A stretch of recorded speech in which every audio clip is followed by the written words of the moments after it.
With both the Utah Hockey Club and the Nashville Predators significantly improving this offseason, the Minnesota Wild and St. Louis Blues will have their work cut out for them this season if they're hoping to get back into the playoffs. So today we're going to do a little side-by-side comparison of each team's offseason, give them a letter grade, and let you know if we think either one of these two teams will be in the playoffs. Hey everybody, welcome into Clearing the Benches, your one-stop shop for hockey content. If you go ahead and hit your subscribe button right now, you'll be sure to be in on all of our future videos. Well, the NHL, that Central Division is going to be extremely competitive this year in the West. You know, Utah significantly upgraded. Nashville bought in Stamkos. Those are some really big moves. And when I look at what Minnesota and St. Louis had going on last year, they are definitely going to need to take a significant step if they are hoping to make the playoffs. So let's take a look at what both of these two teams have done so far this offseason, and let's start off with some coaching information. First of all, in St. Louis, the Blues named Steve Ott, who played for the Blues for a long time, and they named him as an associate coach. And they also named Claude Julien, a longtime NHL coach, as an assistant coach. So they've got a couple of guys behind the bench there with a lot of experience that could help out some youngsters that are going to be on this team this year. When we look over at what Minnesota did, last year at the beginning of the year, you know, they fired Dean Evison and they bought in John Himes. It didn't really work out like they had hoped for. They were competitive and they had a pretty good year. They're definitely going to need to step up this year, like we said, if they're going to make the playoffs. So let's start off with the goaltending. And both of these teams are going status quo from last year. Binnington and Hofer in St. Louis, Fleury and Gustafsson in Minnesota, and they extended Marc-Andre Fleury one additional year. So a lot of familiarity in the pipes for these two teams.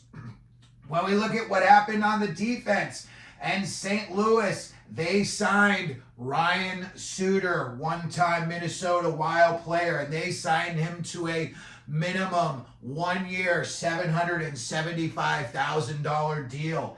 And then in one of two, what I think are really good moves for the Blues is they bought in the Joseph brothers. And I'm talking about Pierre-Olivier Joseph on the defensive side of things. And they bought him in on a 1 year deal. And then they also bought his brother in. And his brother is a forward that we'll talk about in a little bit.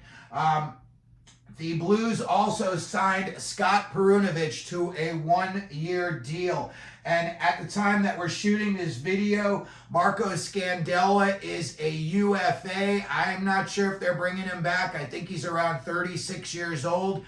And Torrey Krug, it just seems like it never worked out like they had hoped for him. He's having ankle issues at the time we're shooting this video, and he's going to be reevaluated in about another 6 or 7 weeks. So let's hope he's healthy and he can give the Blues everything that they're paying for. When we look at Minnesota, big news for them, and that is that they signed Brock Faber on the back end for another 8 years. The kid is, you know, looking like he is as good as it gets in the NHL. He's got an overall really solid game, offensive, defensive, really high hockey IQ. So I love that signing as far as the Wild are concerned. They also signed Declan Chisholm to a 1 year deal. They re-signed Jake Middleton for 4 more years. I think that's another great move. Now you got some serious stability on the back end with him and Faber. And then they bought in a guy, Joe Ciccone, for 1 year. They also, if you look at their list of defensemen, they have 5 defensemen that are 30 years old or older. So they're going to have to get some young kids in there real soon in Minnesota. When we look at what the St. Louis Blues did up front, and they signed Simon Robertson from the Swedish Hockey League, and they signed him right away to a 3-year entry-level contract. They are very excited about Robertson. They also traded a 4th-round pick to Columbus for Alex Texier. It's going to bring them a little bit of skill, some grit, and definitely some depth. There's going to be some kids competing for roster spots in St. Louis this year, and I think a guy like Texier may be able to be a maybe 3rd, 4th line guy who's going to get some ice time with some of those kids and be able to be a mentor for them. So I like that pickup as far as the Blues are concerned. And then here, this is my favorite move they made all summer, addition by subtraction, when they traded Kevin Hayes away to the Pittsburgh Penguins. His game has been in serious decline over the last few years, and I'm not really sure what Pittsburgh was thinking when they picked him up. Let's continue on here, and we see that the St. Louis Blues were very happy to extend Pavel Buchnevich for 6 more years. Very highly skilled, rock solid as far as consistency goes.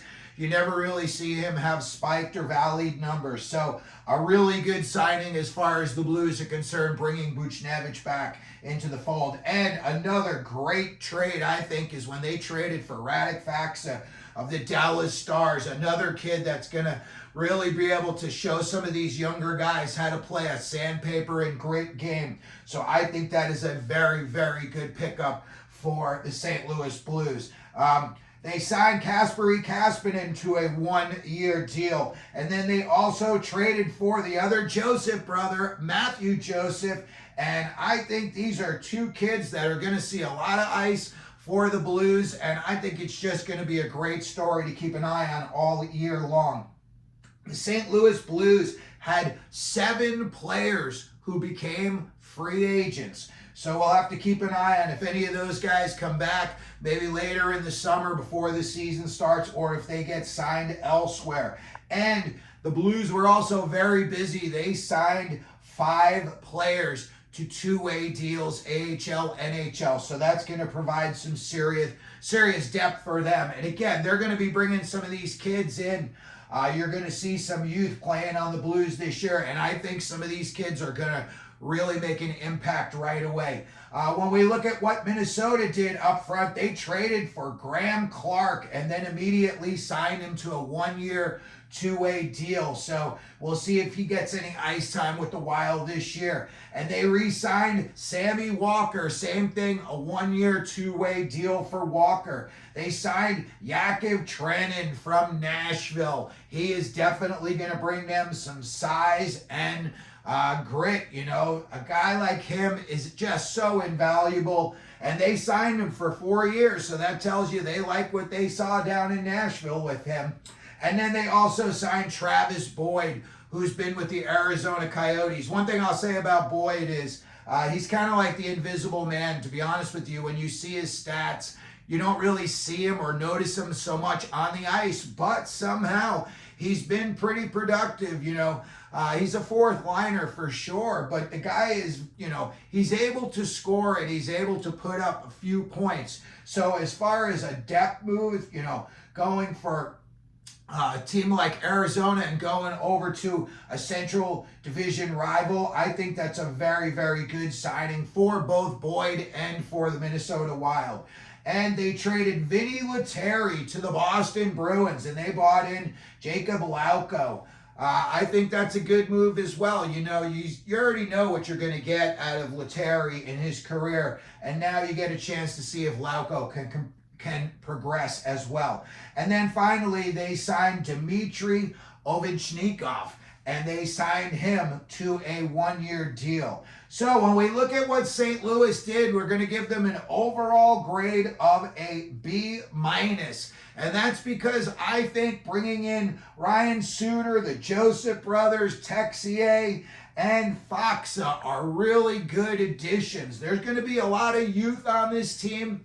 I think a guy like Buchnevich may be the most skilled guy on this team. But I think bringing in these guys are very, very good additions. And then, addition by subtraction, like we talked about earlier, when they were able to trade Kevin Hayes away to the Pittsburgh Penguins.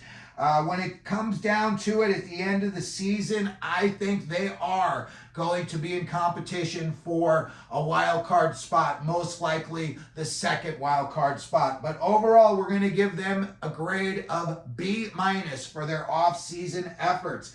And when we get over here to Minnesota, I really like what they did as well. Nothing too exciting, but signing Faber and bringing Fleury back for that extra year, that's just going to add stability. Jake Middleton, rock solid. I think that's going to be a good move. And, I know that they had a disappointing season this past year, but I think this year they could take a little bit of a step forward. They could be in the 90 to 95 point range. Who knows? Maybe they even, get hot and they hit 100 points. I think that they will be battling for a playoff spot. But again, like we talked about, Utah and Nashville, they made significant upgrades on their roster. And so all of those teams are going to be fighting for playoff spots. So I think if Minnesota is able to get into the playoffs, maybe they're going to squeak in with the second wild card spot. So that's going to do it for today's video. Let me know what you think. If you could, put it down in the comments section. Let me know where you think the Blues or the Wild will finish at the end of the season. If you could, please hit your like button. Don't forget to subscribe. And as we always do here at Clearing the Benches, let them know you're out there.